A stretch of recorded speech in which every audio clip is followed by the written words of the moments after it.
it's Katie from Without a Crystal Ball. Welcome to my channel. Today is one of those days where we're gonna do a couple Duggar videos. I know there's been so much Duggars on this channel right now. It was the season finale last night, so you don't have to worry too much longer. We'll still have regular Duggar content, but it's been a lot to manage the new episodes along with all of the family drama that's been happening off camera. And yesterday, or earlier today, let's just say, Jill and Derek Dillard unloaded their second part of their Q&A. And in this one, Jill got really real about her family. Now, for a long time, we have seen Derek Dillard sort of be the mouthpiece of the two of them discussing the issues that they had with being on Counting On, being a part of the family, and then also the choices in which Jill was making and sort of this division that it was creating within the family. For the very first time, Jill talked about some of those choices that she made. She addressed getting her nose pierced, what she thinks about tattoos, and even discussed whether, like, her decision to wear pants. And another aspect she addressed in this video was that she talked quite a bit about how she has been working on not allowing other people's opinions and their judgments of her control the choices in which she makes. Now, we can start from the very beginning, and I'll tell you right off the bat, she did say if she wants to have more children. Do you want more kids, and how many? Yes, and it depends. The answer to half the questions I answer these days. So, yes, like Derek said, we would love more kids if God chooses to give us more. And secondly, yeah, like how many? I don't know. Like, I don't know that we have a number.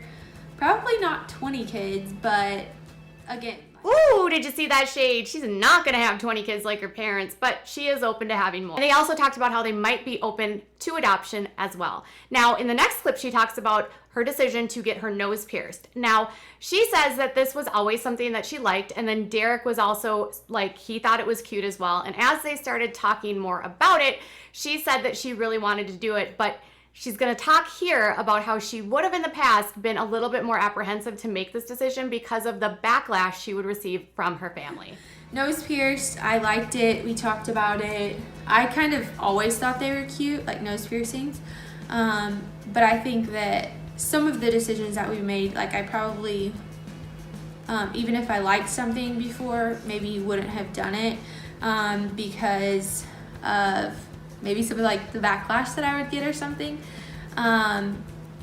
from people close to me or something. So I just hate confrontation, so like maybe I would have like avoided it.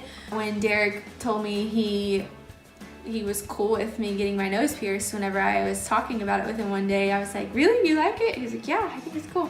Then then like we decided that was cool. And I think because of the journey that we'd already been on as a couple, that like I was more comfortable with decisions that we make as a family, like basically having healthy boundaries and everything, and being okay sometimes with other people not being okay is like a hard thing. But as long as we knew that like the decisions were not wrong, they could just be ones that other people might not make for themselves, like then that's like good for us. And so Jill admits that having backlash from her friends or her family, people close to her, is what had previously in the past sort of made her unlikely or more apprehensive to make these types of decisions. But now she has this better understanding of how to take care of her, she said, through therapy, also through reading books on understanding boundaries, meaning it's okay if she does something and it's okay if other people don't agree with her.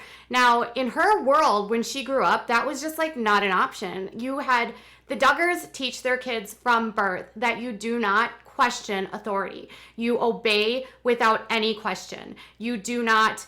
If you question obedience, that means you're not obeying. So for her to grow up in a way where she could have the construct to think outside of the box was not something that she was ever taught. She was not taught to think critically or evaluate or analyze. So this is an awesome sign that therapy is working, as well as just getting outside of her bubble. It's sad to think that her background is a part of the reason why she is become so, in a way, like stunted. She's 29 years old and she's having to make these realizations at 29, where a lot of people and teens specifically will have this opportunity where they start making decisions for themselves and starting to see the world for themselves outside of their parents' perspective. She's just sort of a late bloomer in this sense. Now, the next thing they talked about was sort of the backlash of making decisions while they were a part of the show, which was another aspect I thought was interesting, and then addressed how her choice to wear pants really was not reactionary to her parents. Yeah, because I knew I wasn't gonna have to like pick apart everything like multiple times. Like, nothing against it, but like you did have to like I don't know, like it Just be not like a dead interrogated, horse. but kind of like about everything, and not like basically like we were able to make that decision We were able like to be for ourselves. like make that for ourselves and know like there was nothing wrong with it. So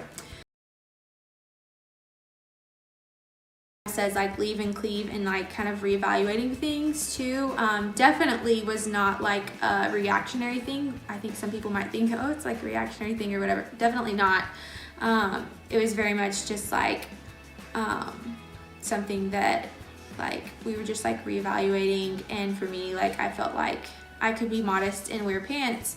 And So what I find interesting here is this whole idea that Jim Bob and the network control what the kids do and say, even as adults, and that it wasn't until she left the show that she was able to be who she truly was. The next thing that she actually addresses is how she had the courage to make the changes in which she did, and I thought this was kind of interesting. I want to also loop this into the fact that her sisters or her siblings, she said, don't even typically often don't agree with her choices, and how that actually makes her feel. question number 4 is, how did you have the courage to make the changes that you did? The whole leave and cleave thing, which I know we've talked about before, has been helpful. And then just like being okay with other people not being okay, only to a certain degree. You don't just want to like not listen to anyone, but like the people who are good role models to you, other fellow believers, people that think you just don't want to be like overly fearful of other people too, and be led by fear. So like, or people pleaser, which like I feel like We both are. both of us Yeah. kind of are there. So you have to like grow as a person in that too, and not just be a people pleaser, but also learn the balance and show deference to people too. We don't feel like we're obligated to like necessarily like that we have to discuss it with them like prior to or after or whatever, but like obviously like sometimes those conversations come up, and are they supportive? Not always. Not all of them are cool with it, but some of them are more cool with it than others. But again, like we don't want to just do things based on like you want to have deference, like there's that part of it, but like you also don't want to be like controlled by like what somebody else is going to think or not think. Like you want to be genuine. I think the overwhelming and arching theme here is that Jill has had to learn that it's okay for other people not to be okay with her choices. And again, this was not a skill she was taught as a child. She was not allowed to have her own choices. She was taught to obey, and it was her dad's authority over everyone else because he was next to God. Even her mom would have to defer to her father. And so for her to have the ability to make choices and know that those choices would defy his wishes is a really big step for someone that's born and brainwashed in a cult like this, because there's no questioning of authority. Now, I also think it's interesting that even to this day, she has adult siblings that are adamant to tell her that they don't agree with her choices.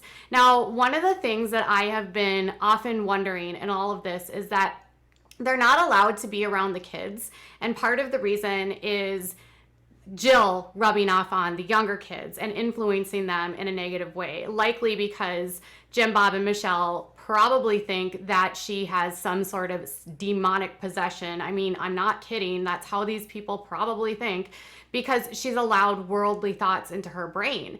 And if they can't control the narrative, they're going to control her access, which is something that she even touches on there. Like, I'm not going to be controlled by people, and I'm not going to be controlled by people's reactions to me and their opinions of me, which again is this huge bit of self-awareness that in a cult like this, they do not have. There's no such thing as self-identity, because it's always like putting yourself forward, like behind the needs of other people. Keep sweet, put Jesus first, put others first. And when they look at the scales and the lines of who they're supposed to be worried about the most, it's not themselves ever. So for her to make decisions for herself in a way is being a little bit selfish compared to them, but it's really being selfish to Jim Bob, because Jim Bob wants to be the one in control.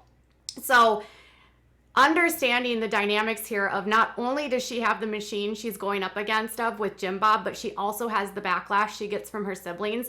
And I can't name who she's talking about, but I do think that her biggest adversary here is probably Jessa, because Jessa is so brainwashed and so gung-ho about this cult that I would imagine a lot of the disapproval comes from her. And it also might come from Jana, who also is very adhered to this cult as well. So clearly not having support from some of her siblings weighs on her, but I'm glad that she's getting to a point of being okay. And I'm guessing this is a lot coming from therapy. Overall, I think that Jill is taking enormous steps, and the fact that she's even comfortable doing these Q&As, I think, is a testament to how far she has come.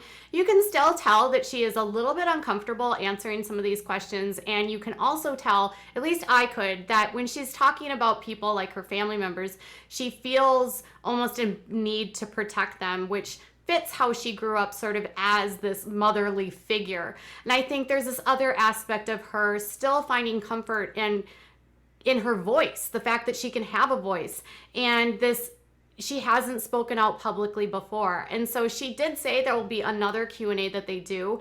And it's nice to start to see her describe things in her own terms. I think maybe the first step in the past was Derek being the one to sort of lay out the foundation of this is what what she's saying, and then now she's taking the steps to say this is what I experienced, and the next will just be how she moves forward from all of this. Obviously there is a strain in this family. It's evident by the way that she talks about it, by how she speaks about the judgment she receives and the backlash that she gets. But at the end of the day, I think she's going to continue to move forward. And a lot of this was really about her faith and her still being very faithful. She's not in the IFB, she said. They are Southern Baptists now, and they're still very devout in their faith. And so with faith being a fundamental part of her, she is moving away from that legalistic mindset of you have to do all of these different things to a more open and progressive mindset within Christianity. So as she continues to evolve, we're going to see a lot more change in her, and it's nice to see Derek sort of alongside of her encouraging this. I don't know that any other spouse of all of the spouses within this family could have done a better job. Now, you don't have to love Derek, but you should certainly support him for him supporting Jill. All right, you guys, so tell me what your thoughts are in the comments below. Bye, guys.